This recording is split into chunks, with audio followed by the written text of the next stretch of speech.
Hi everyone. So today we will learn how to create levels in Revit model through Dynamo.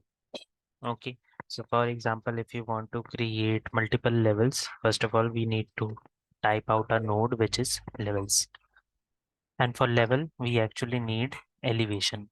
So we'll put this node which is level by elevation. Okay. Now in elevation, it actually wants a number as a input. So if I type number. Okay, and current scenario is we have a level 1 at 0 and level 2 at 4000. So if I type it out, let's say 8000, which would be the next level. And if I connect it, so we can generate a new level here at 8000 mm.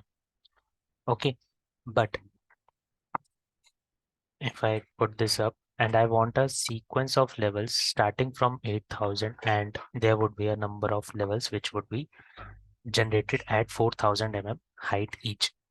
So how can we do that? So that is a sequence basically starting from 8000, and then at every 4000 mm there would be a level. So we'll type it out, sequence. Okay.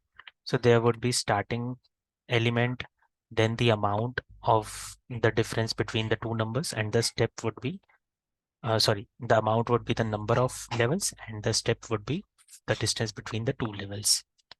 Okay, so the starting amount, we can put it by number only, which is 8000.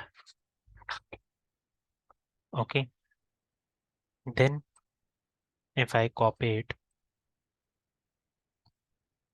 the step we want for a difference between the two levels would be 4000. Okay, and the amount, or I would say the number of levels you want to create, can be controlled with a slider. Okay, so we'll use number slider here, and the step would be 1.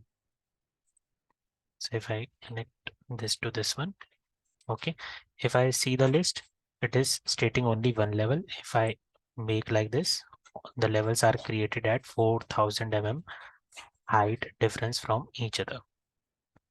Okay, now if I connect this sequence with this elevation and change it here, as you can see, the levels have been created in the Revit file like this.